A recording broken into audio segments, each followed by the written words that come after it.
Greetings. I think we're recording. This is my first time using my tablet to record. So this is going to be brief, just sort of like a testing out of the new device and see, the video recording quality and all of that. Just back from like 2 and a few days of vacation time. It's the first time I've been away in a number of years, uh, really out of the tri-state area. Uh, it was my first time visiting the land of my forefathers, and my father, um, who was born in Virginia, Norfolk, Virginia. We didn't actually visit Norfolk this time. We were in Portsmouth because I have another family member, the one who hosted us, uh, staying and, having, what do you call it,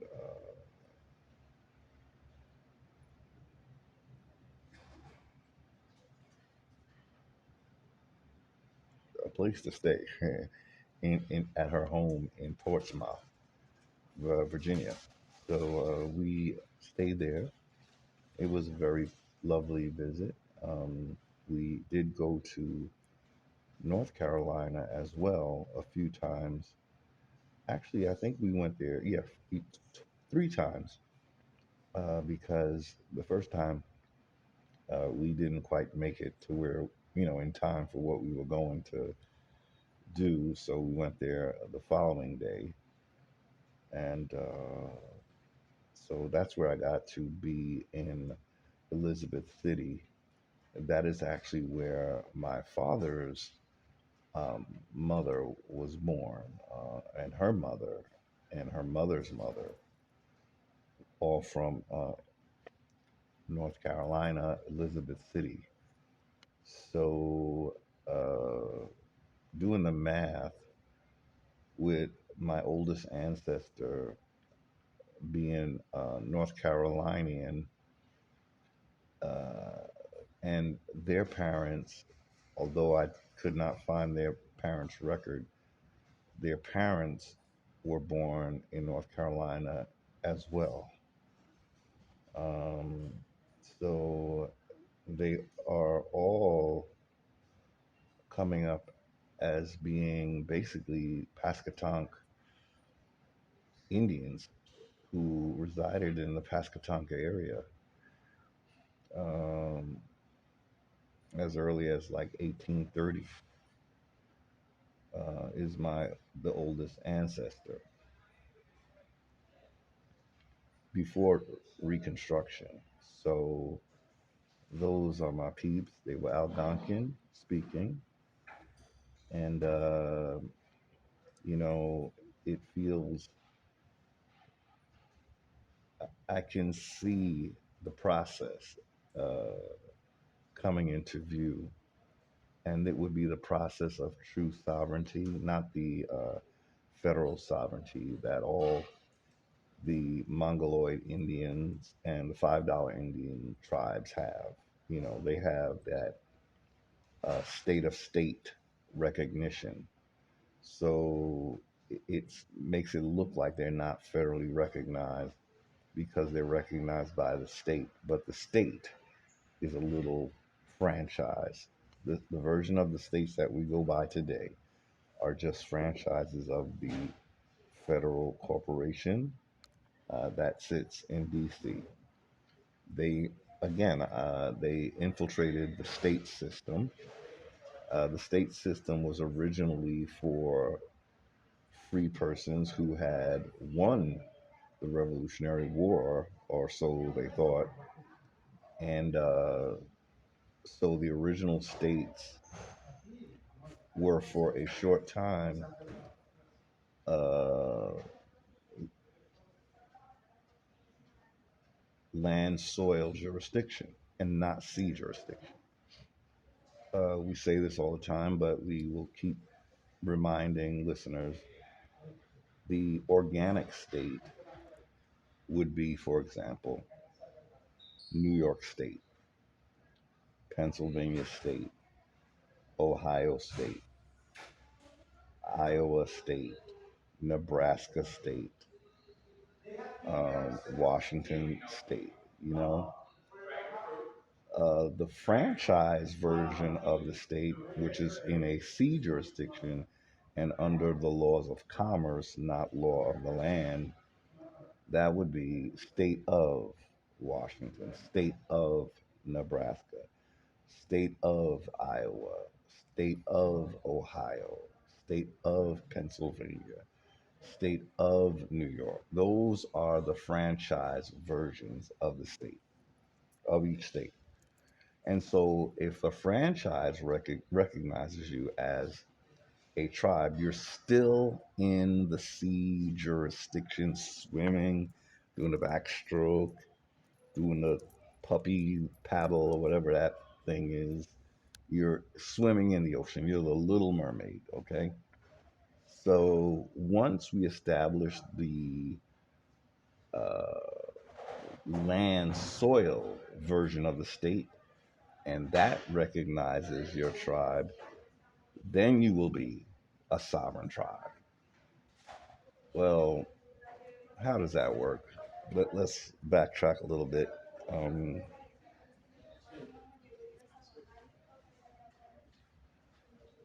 whew, you know what?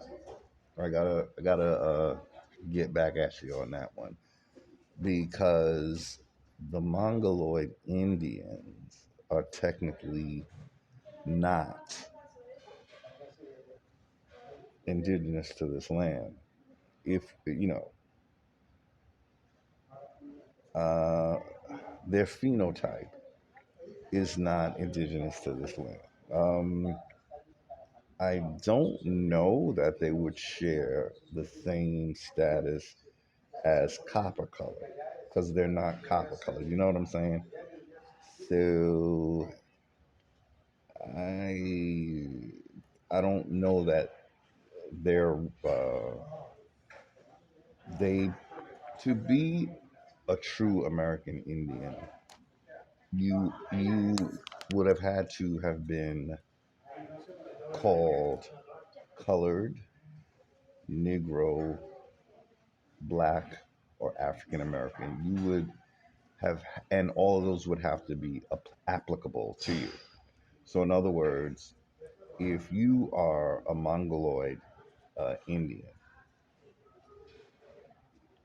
you can't just be called colored. You would have to be able to be called colored or Negro or Black or African American. They're all interchangeable. So we can't say, oh, you're colored, so you're one of the original American Indians. No, you're not.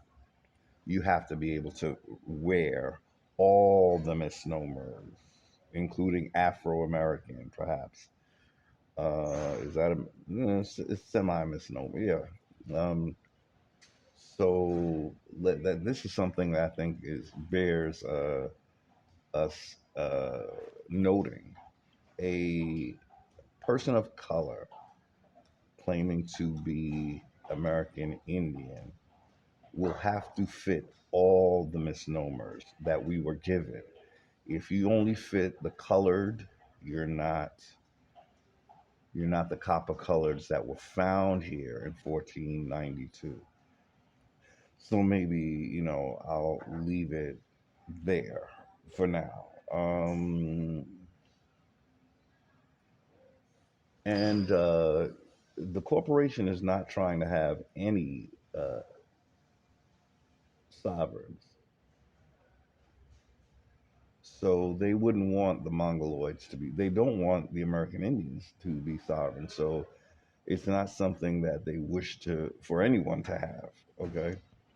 But the Mongoloids, they don't fit the bill again because they have not been able to wear all five or so of the federal misnomers. They can possibly wear one, the one called colored, but they're not copper colored, and they would not, again, fit the other four misnomers. So you have to fit all of them to be like a full blood American Indian. That's what you would have to have. That's the requirement. Thank you to the federal reclassifying system started by Walter Plecker. So that said, I don't know if I'm going to make this a intense video, because this is just like a test run. But again, I feel like I see our Indian sovereignty shaping up. It begins with our linguistic map and us attaching ourselves to those places uh, prior to Reconstruction. If you can go as far back as, say, 18, ooh, um, in other words, if the records that you have date your ancestor being on that landmass as early as 1831, like mine did, that is your land. That is the land of your ancestors. That is the land. That's the Indian tribe that you are. All honor to the ancestors on that. They left us just enough to barely identify ourselves. So we do have that in our favor. In other words, we don't really need we don't need all of those records uh, from those other census from any other censuses. If we have, particularly the 1880 census, that one is the one that told you that the parents of those listed on that census, it'll tell you if they were also on that landmass.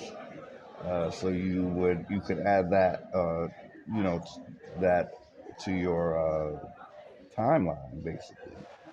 That would yeah.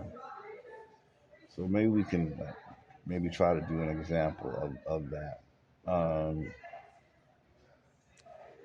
so there. From there, we could draft our own version of a declaration of our American Indian sovereignty. I think is uh, declaration and reclamation of our American Indian constitutional sovereignty. That's what we could. That would be our version of the Declaration of Independence. We don't have a king, but we have a corporation that we are declaring our uh, independence and sovereignty from. And from there, that gives us our footing to create our own government. We will, let the federal system know that they have no jurisdiction to stop us from, creating our government. Now we're going to sort of do what they did. We're just going to be there on our land where we are, like they did when they turned our territories into states. That we're going to overlay that with our territorial lines, which will be according to the linguistic map. So we're going to have to get some surveyors, right? We're going to have some kind of survey system, to begin to outline our. Now these won't be these will have nothing to do with the state lines that we see now.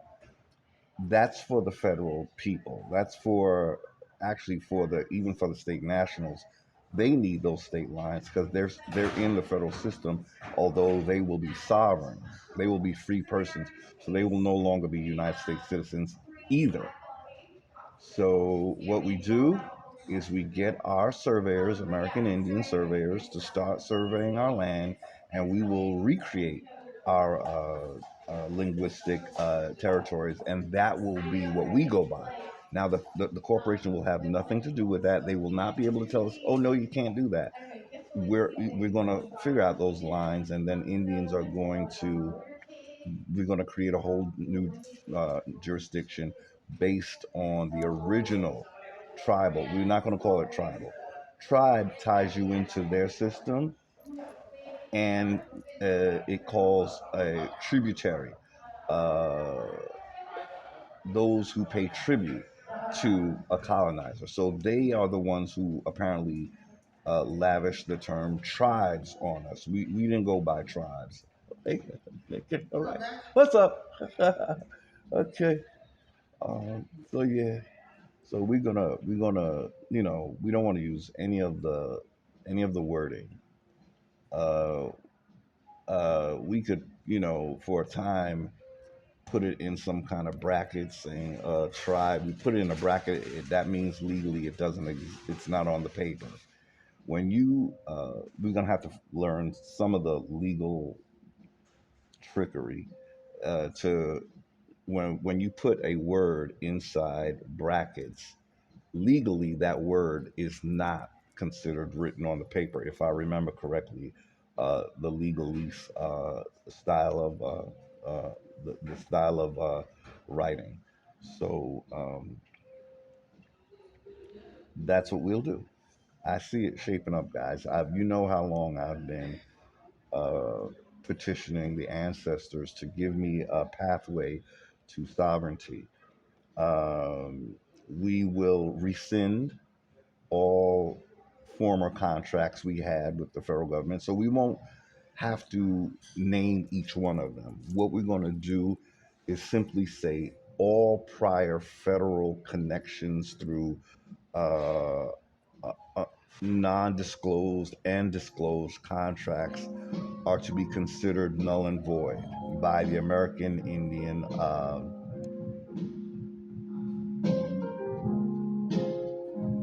We have some very loud music playing.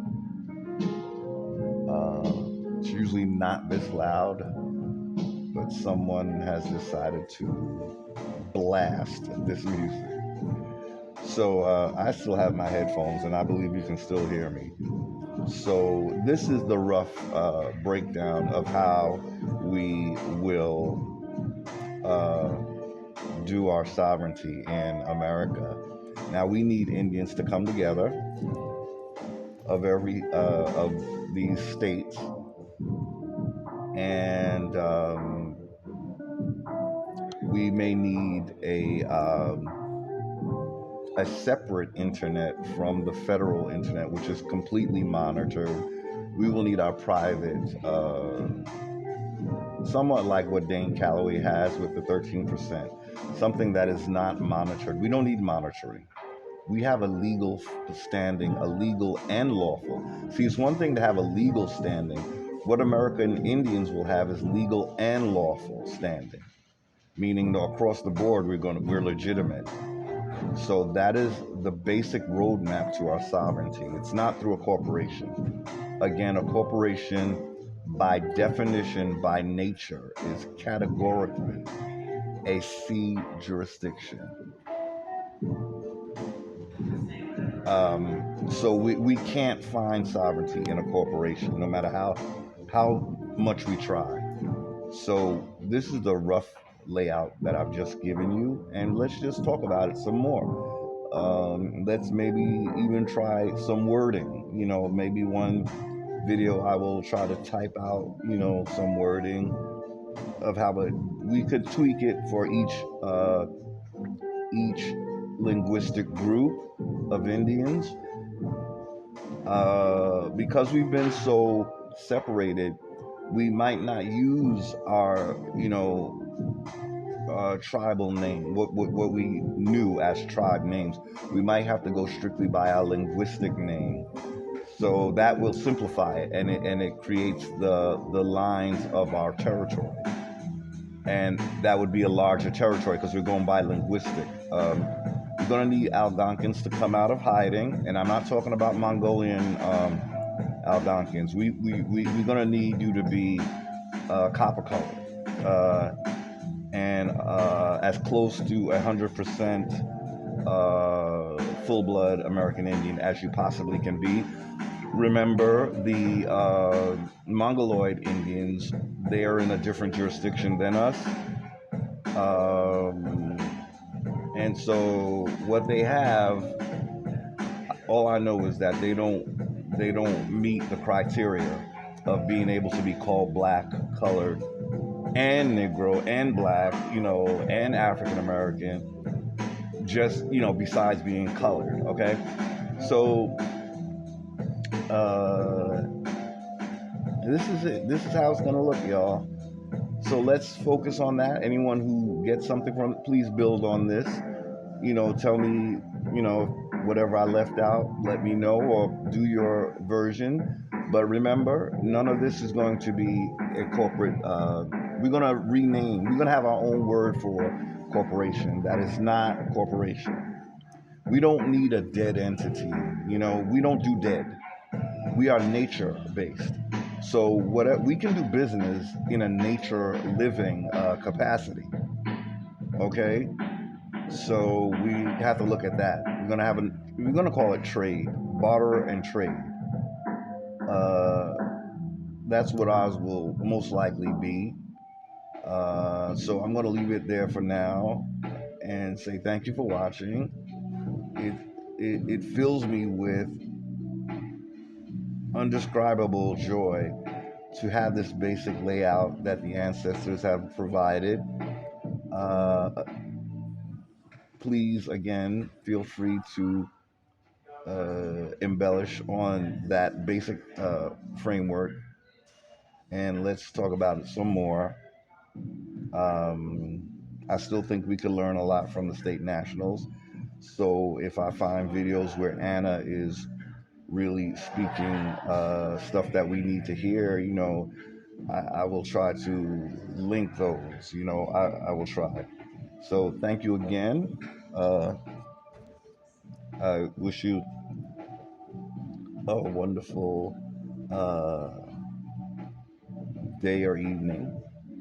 Uh, your land back, your identity back, uh, joy, wealth, health, and all the great things. Stay highly favored. All right.